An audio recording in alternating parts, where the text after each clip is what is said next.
大家晚安。很高兴我们一起在神的面前一起来敬拜，好不好？邀请你将你的手机，将身边会影响你亲近神的东西，再次将它关闭，或者是专静音。求神帮助我们，让我们一起在神的面前，一起来领受神丰盛的恩典。神喜悦我们在他面前的敬拜，将我们的生命摆放在神的手中，不仅要给我们丰丰富富的恩典，也要将平安喜乐赐给我们。神的话语说，你当将劳苦重担交托给神，神要将意外的平安赐给我们。我们一起在神的面前一起来敬拜，我们一起用这首诗歌，我的生命献给你。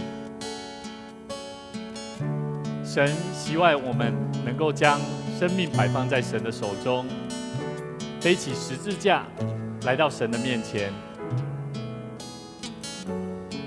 让我们的心不要忘记他为我们舍命，为要救赎我们的生命。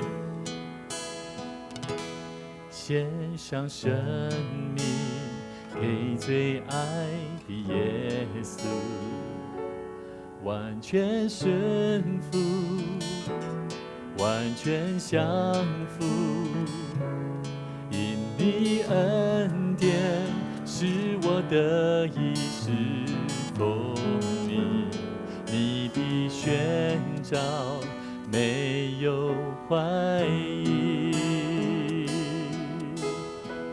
献上我们的生命，献上生命给最爱的耶稣，完全顺服，完全降服，因你恩典使我得以侍奉你，你的宣召没有怀疑。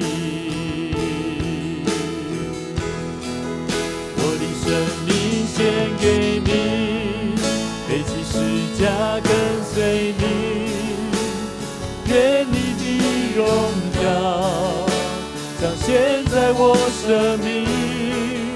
我的心不要忘记你如何为我舍命，耶稣我爱你，喜乐地跟随你。我们再次从头来唱，期待你将你的生命摆在神的面前，献上生命给最爱的耶稣，完全顺服，完全降服，因你恩典使我得以侍奉你，你的宣召没有怀疑。我的生命献给你，背起十字架跟随你，愿你的荣耀彰显在我生命。我的心不要忘记你如何为我舍命，耶稣我爱你，喜乐地跟随你。我的生命，我的生命献给你，背起十字架跟随你，愿你的荣耀彰显在我生命。我的心不要忘记你如何为我舍命，耶稣我爱你，喜乐地跟随你。爱神的人，我们向神求，向神求属天的意象，向神求让我们看见他国度的显明。赐给我属于你的梦想，埋下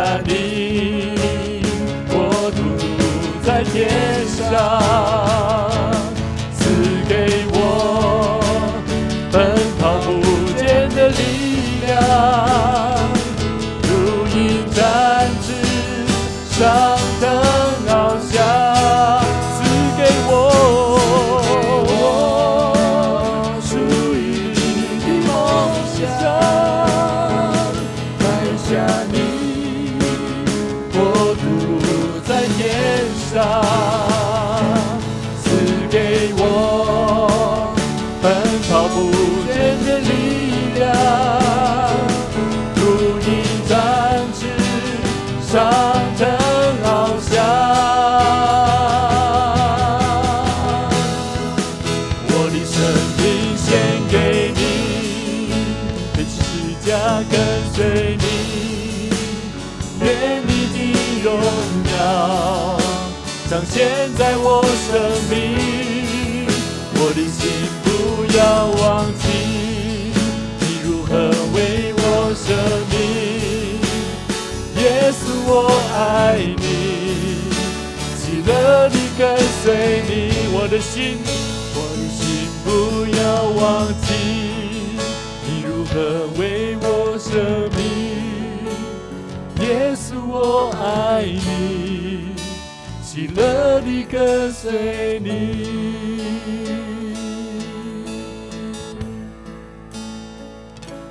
献上生命给最爱的耶稣，我爱你，我爱你。主啊，我们向你呼求，愿我们能够在每一次敬拜你的时候，让我们的生命交在主你的手中。主啊，我们在你的面前求告神，愿你的灵充满我们的心，好叫我们在每一次的敬拜都能够成为馨香的活祭。阿们。感谢赞美主。这时候邀请各位，我们一起同心来做奉献。基督徒，我们一起用奉献，为要能够将我们的生命透过实践的行动来回应上帝，神也必定在我们的生活，在我们的课业，在我们的做人处事上，神要大大的赐福我们，好不好？邀请你，如果你在就近的教会离你家里附近的教会，你也可以带着你的要回应神的金钱，带到神的教会来做奉献，神喜悦你在他面前的敬拜与奉献。邀请各位，每一次我们在奉献的时候，我们也要透过更多的行动来回应神的呼召。我们一起来起立，我们一起来唱这首诗歌《奉献所有》。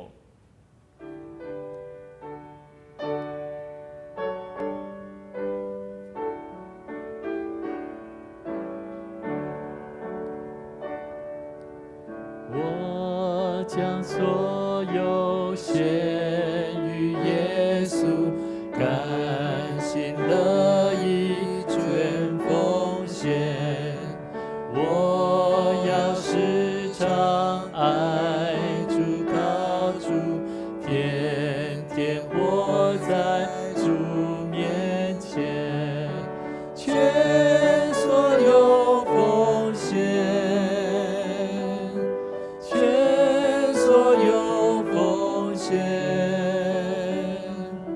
献给爱我尊贵救主，全所有奉献。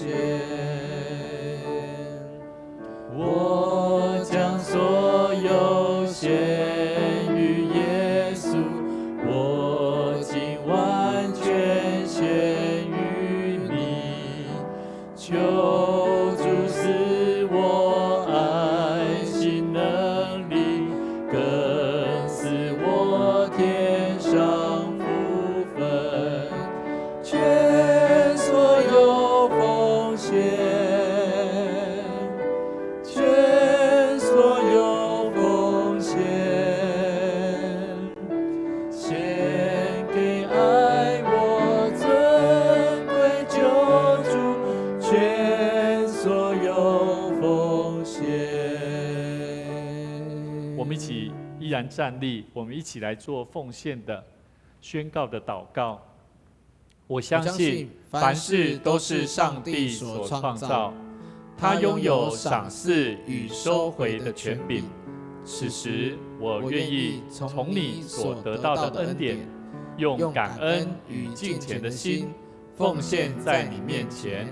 求主在我每次甘心乐意的奉献中，操练我更加顺服委身，分别我的生命。我相信奉献是栽种丰收的种子，我深信奉献是实践基督的生命，我确信奉献是生命主权的交托。求主按照你的信实与怜悯赐福我们，保守你的教会，兼顾你的百姓。奉主耶稣基督的名来求，阿们。请坐。各位弟兄姐妹，大家平安。我们一起来在神的面前我们能够一起来关心一下我们的教会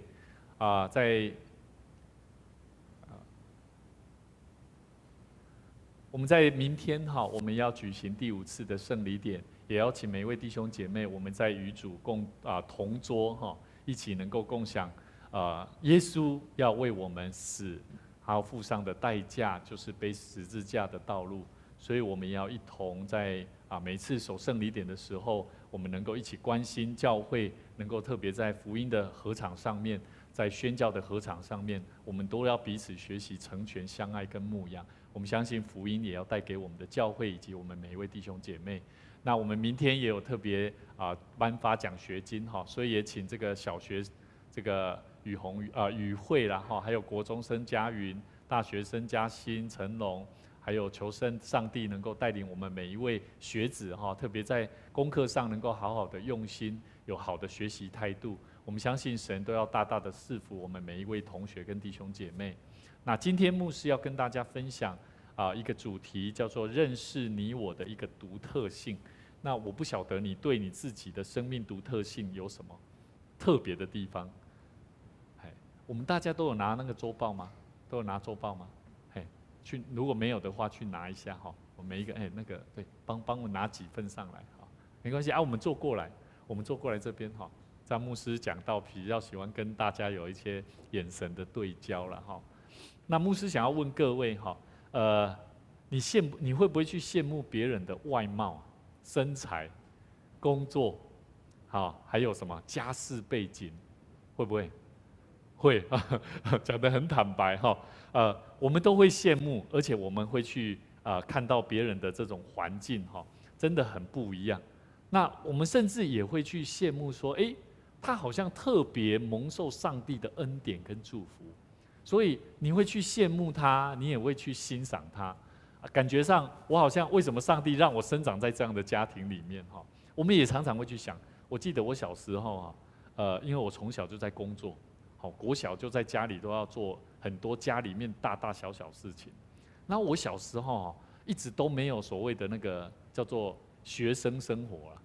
什么叫学生生活？我们学生生活会有什么？会有寒暑假，对不对？对不对？然后放假都会跟同学出去玩嘛。可是我小时候都没有，每次在家里都是在工作。所以我记得我小时候我就一直觉得哇，家里的那种环境很糟糕，因为我没有办法跟别人一样。可是当我长大以后，我发现好像不是这样。为什么？因为我小时候所磨练的环境，却是让我更加明白要承受丰盛的恩典跟祝福，需要什么？跟你旁边的弟兄姐妹说要加倍更多的努力。所以我在想，上帝他给每一个人的创造跟生命里面非常独特的计划。这个独特的计划是每一个人的经历不同，上帝带领的方式就不一样。我再讲一次你的经历不同，神带领你的方式就不一样。假如说你的经历是认为上帝很可恶，为什么让我那么的糟糕？那请问你觉得上帝带领你的方式会就是代表你的现在的经历是什么？是好的还是不好的？一定是不好的嘛，对不对？那如果你现在经历是不好的，你有没有可能可以重新换一种方式来思考？上帝他到底要带领我们去走到？你觉得上帝会带领你去往坏的地方去，还是往好的地方去？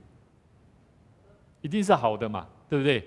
所以呢，我们要了解哦，到底每一个人有不同的想法，认为说我现在的经历为什么如此糟糕？其实是往往是因为你的心里面认定上帝不会帮助你嘛，对不对？所以我一直在想一个问题哈，一个人认识上帝的心啊越多啊越深啊，其实会帮助我们更加明白我们自己生命的独特性哦。如果你没有办法认识上帝越多越明白，你会发现你的生命的独特性就仅此于你所了解的自己而已。我再讲一次哦，如果你没有办法了解上帝越多，你没有办法认识自己的生命独特性有多大的潜力。如果你能够认识神，我相信你能够了解这个。但是如果你没有办法认识神更多，你仅此于认识你所现在的自己。所以牧师遇过很多基督徒，特别是基督徒，有灵修跟没有灵修的基督徒，他跟神的关系好跟坏的基督徒，那种关系他的生命就不太一样。好，所以我们一起来看一段圣经节诗篇139篇13到14节说，我们一起来读左手边，我们一起来读来。我的肺腑是你所造的，我在母腹中，你已复庇我。我要称谢你，因我受造奇妙可畏，你的作为奇妙，这是我心深知道的。我要问各位，你心里面有没有深深知道他的作为何等的奇妙？我们倒着念看回去哦。好，你有没有时常称谢赞美神？我受造是何等的奇妙可畏。钟兰，你有没有发现你的创造很奇妙？你看不出来。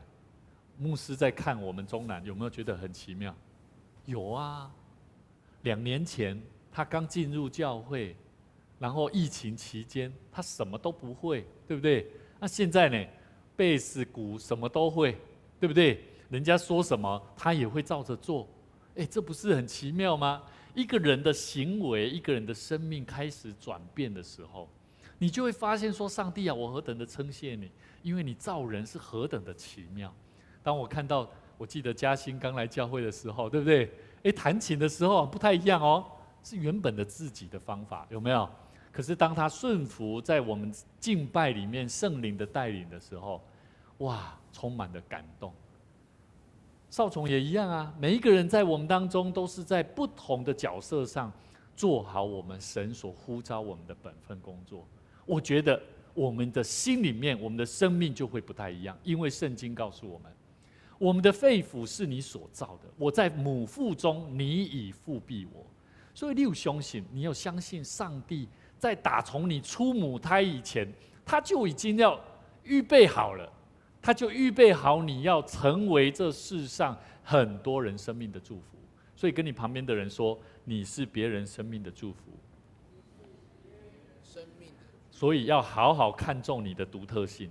所以呢，我们要了解，人若没有发现自己生命的独特性，他就看不见上帝造我们生命的价值、特色、色彩跟盼望。这我绝对，我非常肯定这句话。所以当我在陪伴我的孩子，在教育我的孩子的时候，我一直在问他，我不会跟他讲说你为什么做这样，你这个做哪样，你要跟着我做，我不会，我会告诉他你为什么要这么做，因为我要知道到底他怎么看待他所做的事情。所以你自己在做的事情，一定会影响到你现在的成果，也就是说你现在的形象，或者是你现在的成绩也好，一定就决定看出了你的行动行为是怎样嘛，不是吗？所以一个人如果他很爱打扮，他如果很爱打扮自己，让自己好像很光鲜亮丽，你就大概知道他是怎么样。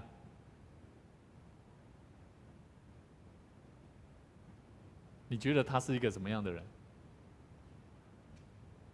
他一定是非常在乎、在意、看重是什么？看重形象，看重他生命的特色。所以呢，我们要了解每一个人，如果他没有发现自己生命的独特性，你会发现他不会在他的外面的行为展现出来了。所以我们要了解哈，当我们说我们要去爱人，为什么我们要爱人？因为神先爱我们啊，所以我们才要去爱人啊。可是当我们知道说神先爱我们，我们要去爱人，可是我们却往往没有好好的去看待自己。那么你没有办法理解到底你的生命潜能在哪里。所以牧师再来复习一下哈，我们上个礼拜讲到2个人生命当中的潜能跟危险当中，到底我们要留意哪2个重点？这2个重点，如果你没有抓到重点，你会发现你不了解你自己的潜能在哪里。第一个基本态度，我们有讲到要承认自己是缺乏的，是没有的事实，查验自己的行为，甚至了解自己是要去承担的。你不要想说我遇到这个问题我不想承担的，我功课不好，我不管了，可以吗？可不可以？你如果说功课我不好，我就不管了，你回家你爸爸妈妈会不会念你？一定啊，因为你还有监护人嘛，对不对？你还没有成年嘛，所以我觉得我们要好好了解我们自己的担子是什么。基本态度就是要知道你缺乏什么。所以跟你旁边的弟兄姐妹说，我们的生命要看到自己的缺乏，我们才会懂得怎么样去求告神。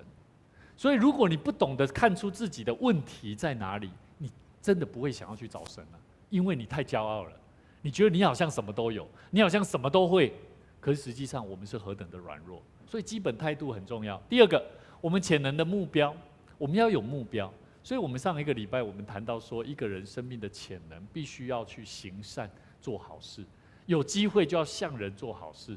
为什么？因为这是圣经里面提到，信徒一家的人都应当如此的。所以教会不要否认、否定做好事、做好的行动应当尽的本分。所以从这2个重点里面，牧师要再一次带领大家一起来认识，到底上帝他按照他的样式创造了我们，我们就理应拥有许多上帝独有的特性。我不晓得你有没有阿们了。今天我们的主题，我们再一起来看一下我们的主题是什么？什么？我们的主题是什么？认识你我的独特性。好，那上帝造我们是按照什么方式造我们的？我写在上面，按照他的样式造我们，我们就理应当拥有许多上帝独有的特性。什么是上帝独有的特性？什么是上帝独有的特性？我要请问各位，上帝是完全的上帝，还是有缺点的上帝？完全的，对不对？那我要问各位，我们的生命会不会往那个完全的角度去想？会不会？会啊，对不对？我鞋啊，那穿了较歹，我穿到某一种程度，我就会想要换得更好。我的鞋子脏了，一定会想说，哇，它真的脏到一种程度，我想要让它再漂亮一点。人都会希望有一个程度上的期待的完美性，那就是每一个人都会看到一个人，他做什么事情，有些人你会发现他在要求人很多，你怎么做他都会说，我怎么做都没有用啦，反正他就是要求我很多啊。每一个人都有期待那个完美的目标，这是很正常的。所以呢，我觉得认识你我的独特性，第一点，我们必须要先了解你有没有完全的概念。完全的概念啊，我牧师在做牧者时常要做的就是去了解上帝创造我们的形象，要怎么样达到一个完全呢？什么叫做完全？譬如说服事，你看我们做敬拜音乐敬拜音乐，你觉得有所谓的这样就够了吗？没有，只有在圣灵的感动里面，你会发现它的潜能一直都不一样。所以你看那个敬拜赞美的歌曲有没有？它不会因为这个年代唱完了，下一个年代不会再唱了，不会，因为在里头有神的爱，有神的感动，在每一个乐手身上，他不断的把音乐达到一种不同的层次。这就是完全嘛。所以人都会有一种完全的概念，会让音乐、让文化，甚至让美感越来越不一样。所以你看不同的年代的美感穿着一定会怎么样？不一样。这个年代，穿着好像越来越不同。从喇叭裤，从什么裤就不断的演变。那个完全是什么？其实说真的，你要讲说完全嘛，好像也没有。可是实际上我们会看到它的进程是不断的在做改变。我要问各位，基督徒我们要求的是什么？我们时常会问一个问题：我什么时候才不用辛苦痛苦的生活？有没有？这个是不是要求完全？不是吗？那不然为什么现在很多基督徒拼命的赚钱？你没发现吗？不然我们这样就够了嘛，对不对？我要问各位假如你一天你一个月一整个家庭，你要去算过一整个家庭一个人你大概要花多少钱？一年你大概要花多少钱？其实你只要够了就好了，不是吗？可是为什么人会认为说，我什么时候才不用辛苦痛苦的活着？为什么？因为人希望求得完全，人会有一种期待。所以我要问各位，我们指责人的时候，我们在要求人的时候，往往会用一种叫做完全模糊不完全的概念去评断别人。我们也会以完美的态度去要求别人结果到最后自己也会感到怎么样？会有感觉好像，那种好像没有什么果效了。那个我从以前牧师从以前我就很喜欢，我很要求，我在想说什么样子的形象出去的时候，人家看到你会觉得很开心呢？我那个时候我记得我就开始打扮，我从上面头发、脸到穿着，每一个地方都面面俱到。每次我要出门，我都这样。可是我觉得，每次我去到外面，我都在看人的形象，看人对我的观感。我完全没有去看见神要我的生命怎么样活出一个更完全的生命。我看的都是外面，所以我要问各位，一个生命的独特性是什么？你有没有去看见你生命的问题？甚至你有没有期待你那个问题去做突破跟改变？所以今天牧师要跟大家分享一个很重要，原创造。上帝的创造人有没有神的完美形象？注意不是说有没有神的形象而是有神完美的形象。你看耶稣在教导，要教导谦卑，要教导爱，有没有？爱人如己，有没有？有没有容易啊？好像不容易耶。我们一直都在想怎么爱人，对不对？所以为什么爱是永不止息因为唯有永不止息的爱，才有可能达到完全的生命。所以我要问各位，人为什么没有办法达到这个完美？因为人有分辨善恶。我觉得人只要他有这个，他其实有分辨善恶的能力其实他会以完美的这种影子去要求别人，而产生很多的批评跟论断。我只要想到，我期待我的同工，期待我的弟兄姐妹能够如同我所想象到的神所给我的使命，就是要教导他们能够去做生命的改变的时候，我发现我做不来，我没有办法告诉他们。为什么？因为他们觉得你太高尚。你有听过人讲的那个啥？那个傲高尚，有没有听过一句台语？有听过不？有还有傲高尚。你讲你在要求别人实际上好像你自己很高尚，可是实际上人家也看出你的程度就到哪里。所以我觉得我们都会知道我们的形象，我们都会知道我们都有分辨善恶的能力。可是往往因为分辨善恶的能力，会让我们有一种很奇怪的观感，就是用完美的影子去扣在别人的身上，而期待别人怎么样能够达到这样子的完美性。可是呢，当我们这样做的时候，你会发现一个人的生命特质就被你这样子讲完以后，他就怎么样？他就怎么样？他就连理会都不想理会。所以我要问各位哈，一个小婴儿哈，他长大之后要走路哈，他需不需要经历爬行的辛苦跟痛苦？要不要？可是当他长大到可以走路的时候，爬行的痛苦就会结束了，对不对？可是我要问你，他有没有因此还要继续完成他学习的本分？有没有？还是有啊。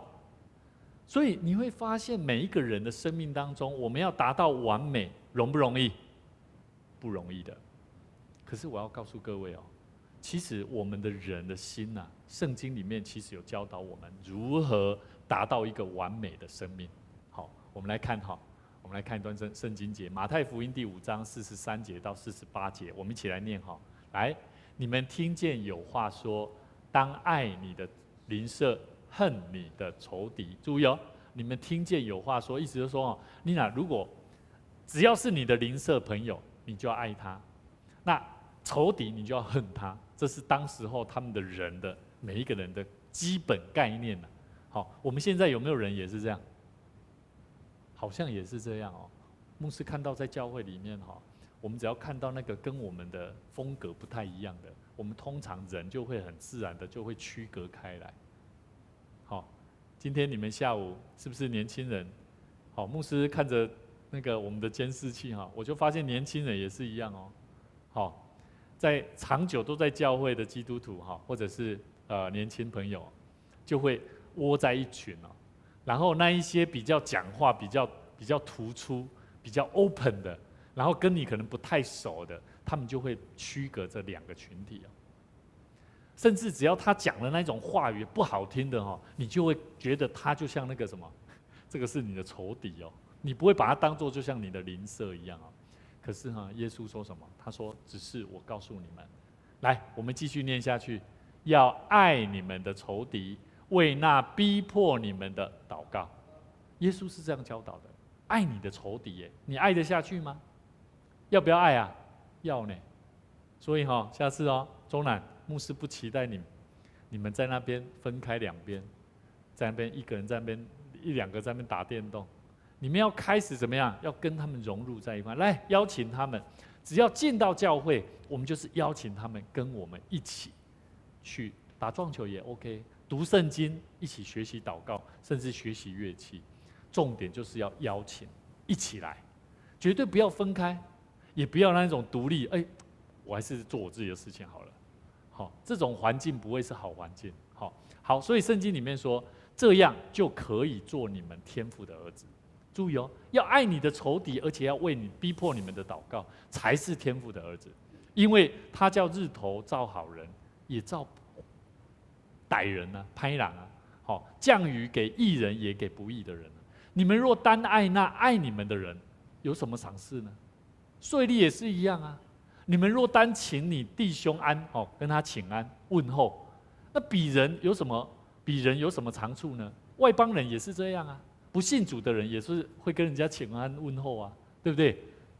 耶稣说，所以你们要完全，像你们的天父完全一样，有没有？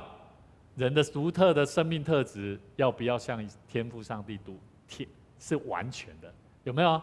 所以完全的这种概念呢，我觉得是我们今天读到这一段圣经节当中，给我们一个最好的启示。生命的独特性，第一点要有完全的概念。我觉得我们把它想象，举个例子当你在教会做任何服事，当你在与人的接近跟沟通，牧师都期待你们不要画地自限，不要说我已经会了，我到这边就好了，我认识这一个人到这边就好了，我做什么事情到这边就好了。我觉得没有那种到这边就好了，一定都会还有很多需要我们去突破的地方。音乐可以说我学到这边就好了，我会了就好了，可以吗？可不可以？绝对不会嘛！你会想要再去学，跟老师学，想要学的更不一样。这就是完全的概念，每一个人都会有，但是你一定要把你的生命摆放在上帝的面前，透过更多的祷告，求神给你有一颗更多想要像天父一样完全的心意，去爱人，我觉得这里讲到像你们的天赋完全是完全什么？要有完全的爱。爱有没有完全？我们爱人的心、爱自己的心有没有完全？我觉得这个很重要哈。好，所以上帝创造我们的生命完全的心意，就是要对我们敌对的人有爱，为逼迫我们的人祷告。好，这个很重要。好，第二个，这样生命才可以得以完全。好，所以第二个，生命的独特性还有第二个叫做有创造的概念。什么是有创造的概念？第一个，就是在上帝的爱中，你要去体会到什么叫做无中生有，使不可能成为可能。哦，这个挑战有没有很大？好像不容易，对不对？好，然后跟你旁边的人说，我们前后的朋友大家一起说一下哈，彼此说一下哈，你的生命要感受这个很奇妙的工作。你的生命要时常去体验这种奇妙的工作，这是很奇妙的，因为无中生有，怎么无中生有？是不可能成为可能。我觉得这就是我们好像，这是子安，这是上个礼拜还是上上礼拜的会宴小组？上礼拜对不对？牧师感触很深。我记得我在跟我们的同工讲说，我们的会宴小组他在礼拜五晚上聚会。那牧师一直观察我们的教会，不管是事工或者是小组形态，都会期待我们能够带着去祝福别人，甚至能够去邀请一些新朋友。那我记得当我跟我们的同工提到说，我们看能不能去关心这个我很久没有来，甚至他也没有来过教会，跟我们小组一起聚集，可是他就在我们的小组里面的群组。那这位同工他告诉我说，牧师，我这个太难了，这个我没办法。好，我就说如果不行，那么我们的小组就没有它的功用存在。为什么？我觉得我们的教会的小组，教会的任何一个团体，都要以传福音，能够带人进到一个新的产业的地方。那在那过程当中呢，后来我们在讨论完之后，我也得到一个在我们小组当中的一个结论，就是他们决定在礼拜五晚上的聚会，把它改在85度 C， 然后就邀约其中一位姐妹，她叫梦玲，然后一起去到85度 C 去喝咖啡。你知道那一次牧师也是很匆忙，就去一下下去跟她问候一下。我发现这个梦玲姐妹她的心完全的敞开了，这是真实的。她敞开以后呢，不仅敞开，我还听说这里面我们的小组里面的每一个这个其他的组员他们就开始跟这位姐妹分享她的工作，那她对工作的看法是什么？因为这位姐妹她其实在工作上有非常大的限制跟困难，但是她不想要来到教会听你讲圣经啊，听你讲什么，她就是一直拒绝。她是从3年前教会在这个安康里活动中心的时候，她的父亲叫薛大哥，他进到教会。一开始他就跟牧师讲说，牧师，我期待有没有机会让我的女儿生命改变。我就说，那你先来教会。可是他也来了，他都有固定在为教会奉献他的父亲可是在那过程当中，我一直发现那个问题不在牧师带领着梦玲，或者是我带着同工跟梦玲去做问候，甚至去沟通，不是。我发现他需要的是爱，需要是团体，像邻舍，爱你的邻舍如同自己的这种环境。所以当我看到我们的小组、我们的同工、我们的弟兄姐妹开始带出去跟这个可能根本就第一次，而且不太熟悉的，在那当中，我觉得我们已经预备好了。你知道很奇妙，在那整体的过程当中，我看到的是不可能无中生有的。所以我们要了解关系改变就是无中生有，是不是？关系改变有没有无中生有？有嘛，对不对？然后呢，不同的不会因为观念不同而区隔了人的关系嘛。我刚刚有讲同工他一开始说什么啊？这个我们的这个他的思想模式不太一样呢，我没有办法呢。如果你认为没有办法，你没有办法敞开心，那我要告诉你，我们就没有办法靠着上帝的大能，使无中生有的事情发生在我们生命里面。所以各位弟兄姐妹，上帝给我们的爱、关心跟陪伴，我再讲一次，上帝有没有给我们爱？有没有？上帝是先爱我们的哦。上帝有没有陪伴我们？上帝的陪伴我们是什么意思？你们知道什么叫做上帝陪伴我们？上帝陪伴我们叫做上帝与你同在啊。所以上帝一直与我们同在，有吗？上帝都在陪伴我们，可是我们有没有行？有没有生命？有没有行出创造性的概念在我们生命里面？所以上帝创造性的概念，第一个你一定要先了解到，第一个叫做在上帝的爱中无中生有，使不可能成为可能。你要去经历啊，好，你一定要去经历跟人的关系，经历什么叫做无中生有，使不可能成为可能。我牧师刚举这个例子，有没有让那种关系从不可能变为可能？有没有？有了，因为大家在爱中去分享给这位姐妹，邀请她一起来认识我们是属神的儿女。接下来还有没有工作？来，我要问各位，还有没有工作？有哦，不是只有我们跟她建立关系哦，我们还要怎么样？我们还要有机会带着她一起学习祷告。俊明，现在会祷告了吗？还不会哦。好，子安哈，我们大家都有责任。好，期待有机会有一天说，牧师在问你，俊明会不会祷告了？会了，我会了。会不会读经？还不会，对不对？所以我们也要有机会要牧养你，陪伴你。所以第一个，使无中生有，使不可能成为可能，是要在上帝的爱中。我觉得在上帝的爱中，不是讲的了，不是讲的了，所以很重要。好，第二个我们现在看一段圣经节，约翰一书4章19节说，我们爱，因为神先什么？神先爱我们。这一段话里面讲到几个重点，第一个，上帝先爱我们，他将他的爱注入在我们里面。第二个，在我们里面产生出爱来。第三个，使我们能用这爱去爱神，爱众弟兄姐妹。所以，如果你要达到生命的完全像上帝一样，你不能没有爱啊！生命没有爱，我告诉你，牧师讲这个完全的概念，你体会不到。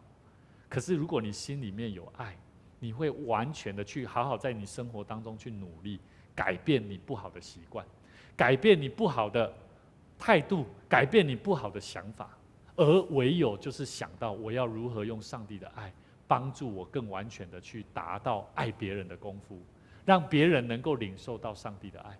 我请问各位，福音会不会传出去？会不会因此传出去？会。好，所以我记得中南他不要看他年纪轻哦，他非常认真，他很简单的思维，可是他时常在跟他的朋友分享。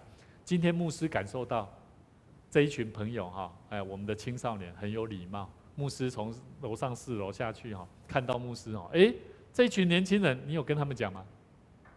没有。他们竟然看到牧师有说了，都说牧师好。你没有说，有还是没有？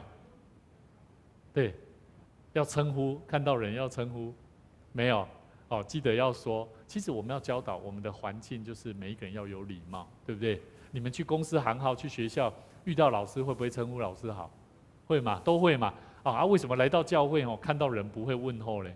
其实看到人都是要彼此问候的好，我们再来看一段圣经节。所以我们刚刚讲到，如果我们懂得用这个爱去爱神、爱众弟兄，我们就真实的体会到耶稣所说的，所以你们要完全像你们的天父完全一样。所以第一个我们要了解人的爱是非常有限的，因为人的爱只会爱你的邻舍，但是你会恨恶你的仇敌。那上帝的爱是什么？上帝的爱是要我们爱仇敌，甚至要为逼迫我们的人来祷告。所以我觉得这个创造性的概念我觉得是在上帝的爱中实现出来所以有创造性的独特的生命，还有什么？第二个有创造性的概念，就是第二个要有解决事情的决心跟毅力。我不晓得你遇到事情的时候你的生命特质会不会帮助你，告诉你说你要怎么样去解决问题？是靠着上帝所给你的智慧去做。今天我们要一起来看一段圣经节，很特别。可能你会觉得这跟这个有什么关系？可是我要告诉你，的确这是真实的。在约翰福音第21章21节到23节，其实在20节的时候，彼得他转过来看见耶稣所爱的那门徒跟着，好，然后呢，他就在那当中呢，就在问哦，彼得看见他就问耶稣说：“主啊，这个人将来如何呢？”就是背叛耶稣的人，卖耶稣的人，耶稣就对他说什么？我若要他等到我来的时候，好，就是说与你有何干啊？你跟从我吧。我再讲一次，耶稣对他说：“我如果要他等到我来的时候，意思就是说，彼得他认为说好像要定罪这个卖耶稣的人，到底这个卖耶稣的人他的际遇会如何，他的遭遇会如何？可是耶稣说：我若要他等到我来的时候，意思就是说我怎么审，到时候他怎么被审判那是我跟他的关系呀，不用你操心了。然后耶稣就跟彼得说：你跟从我吧。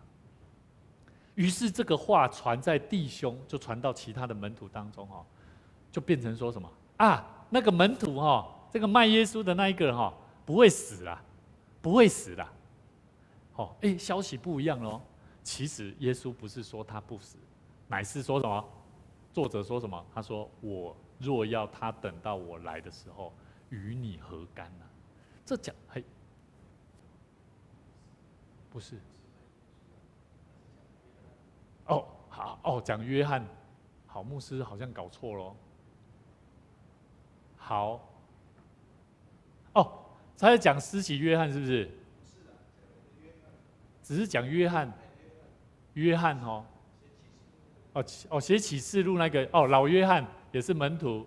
好，没关系，牧师的意思是说，牧师更正一下这个约翰呢，假如说在彼得跟耶稣的关系里面呢，彼得他一直认为要人定罪，人生命当中跟神的关系，到底耶稣你会怎么看待？但是耶稣他实际上他提醒人很容易忘记自己的本分，而喜欢去干预别人的生命状态。耶稣告诉他，跟从主、服侍主才是我们个人与主之间的关系啦，而是要别人的生命不要去定罪别人。所以牧师要问各位我们要有一颗谦卑、善良、好奇的心，能够踏在信仰的角度，耶稣的身上，跟随着他，还是要去时常去做一些评论、批判。我再讲一次我们的生命时常会去做的，大部分都是批判性的行为。可是耶稣在教导我们要如何学习跟从他。我觉得这个就好像最近有一个牧者他说，我希望很多现在的牧者能够搭在我的背上能够往上爬，也就是说往前迈进。那我也在想一个问题耶稣他给了彼得一个很直接的回复说，若你要解决你现在所看的这一个人他的生命状态，倒不如你先看看你自己的心有没有跟从我了。所以我要问各位一个现代科学之父牛顿他说，我好像在真理汪洋的海边嬉戏，偶尔发现了一颗光滑的石头或一个美丽的贝壳，就高兴不已的孩子。这时真理汪洋仍在向我展现所有未被发现的事物。他更谦逊的说什么？如果我能看得更远，那是因为我站在巨人们的肩膀上。所以我谢谢我们的同工牧师可能要好好去更深入去了解圣经背后的这些名词我觉得这是一个很大的疏忽，但是我觉得恳求神怜悯我们。圣经里面告诉我们，我们要如何成为别人能够站在我们的膀臂上往上爬。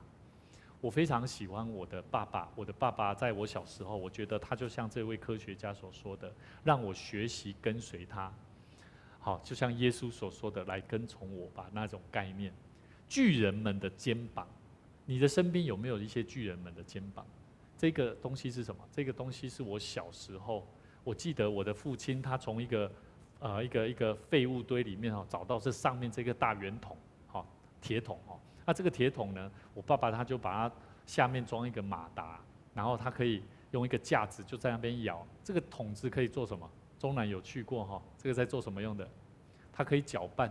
我们记得我就从小就去到那些大卖场的垃圾堆，然后去捡那一些过期的面包，很多很大袋，然后我们就捡回来。就小时候大概比中南中学大概只有国小1、2年级3、4年级，我们那时候就开始做这些事情。到国中我们在做这些事情，就是把这些东西放进去，然后去搅拌，然后把这些搅拌出来的面包粉，然后去喂猪、喂鸡。然后作为生产这些牲畜，然后最后我们也可以获利这个东西到现在都还在，到现在我们也都还在使用。那这个东西我要讲什么？一台机器它伴随我，陪伴了我人生的一些很重要的工具。我要讲一个很重要，叫做创造力。神给我们的创造力，它会帮助我们时间上得到节省。它会让我们的资源不仅得到节省，而让节省的能源再利用，而让我们的生命而得着的是财富的自由。我要问你，在你的生活当中，你有没有试着去学习什么叫做节省的概念、节约能源的概念？所以我非常肯定我们要多跟原住民朋友做好朋友。为什么？因为我觉得平地人往往在环境里面真的不知道什么叫做身体的健康，甚至大自然上帝所给我们的那种很自然的环境。所以牧师很鼓励各位，其实今天的经文，耶稣特别教导彼得，让我们学习跟从耶稣。今天牧师也要跟各位说，跟从主的仆人牧者绝对不会错，因为神的仆人是领受上帝的使命呼召。跟随上帝感动的圣灵走也不会错，跟着给人得救的福音走，会不会错？也不会错。求神帮助我们。最近有一位总统候选人，他在他的人民的这个互动政见里面，我们其实会看出他一直在传递给台湾的国人一个正确的民主自由的生命意象。一个强盛的台湾人必须要拥有得天独厚的丰富资源。我们台湾有没有？有没有？其实感觉是有的。我们台湾拥有非常好的资源，可是台湾人有没有好好运用我们的智慧去做好的管理？所以求神帮助我们，基督徒，我们要如何活出得天独厚的恩典跟赐福？我觉得就是创造性跟完全性的生命。求神帮助我们。我们如何在基督救赎的生命恩典当中，去寻找到生命应该有的原创性？在上帝的给人的生命当中，这种创造启示性当中，去活出荣神益人的生命。记得不要依靠自己的智慧，要怎么样？圣经里面所说的，要敬畏耶和华，远离恶事。诗篇25篇14节说：“耶和华与敬畏他的人亲密。”他必将自己的约指示他们，所以上帝跟我们立了很多的约，也给我们应许很多的事情。可是很多人却忘记了要如何得着，就是要学习敬畏他。所以求神帮助我们成为一个敬畏神的人，守安息日、守主日，或者是当应奉献的金钱，我们都要一起来学习。求神帮助我们，让我们一起学习爱仇敌。让我们学习懂得在神的面前顺服委身，在上帝的爱中，让无中生有的信心，学习让我们更加的依靠神所给我们的能力，给出更多的创造，也带给教会更多的祝福。我们一起同心来祷告。主耶稣，我们向你献上感谢，天父上帝，因为你的爱，因为你的怜悯，因为你大能的膀臂，再次显明在我们生命里面。让我们教导我们的生命，让我们的心能够学习更谦卑委身在你面前。主啊，我们期待自己能够活出更有生命力的生命，能够像基督徒真实的跟随耶稣基督。我们需要离开在我们习以为常、舒适的环境里面，好叫我们的生命能够分享更多的爱，更多的生命见证，来祝福更多的人来认识主耶稣。我们有机会能够跟他们分享耶稣，有机会跟他们分享福音的喜悦，需要透过我们生命能够发挥出我们生命应有的独特性，有创造力，有在爱中如何来突破困难，能够学习让我们的生命展现出神你更多完美的样式。谢谢主，我们在你面前恳求你帮助我们，祝福我们，让我们学习在患难中有喜乐的盼望，因为我们晓得患难中生忍耐，忍耐中生老练，老练中生盼望，盼望中能够生祝福的心。愿主你帮助我们，让我们的生命能够在圣灵的感动扶持里面，能够继续为主你做光做盐，发光发热。谢谢主，我们再次将我们的生命交托在主你手中，愿主你赐福我们。祷告奉主耶稣基督圣名来求，阿们。愿主赐福大家，在每周六的晚上6点半，我们一起同一时间一起来领受神的话语所带给我们生命的盼望与祝福。愿你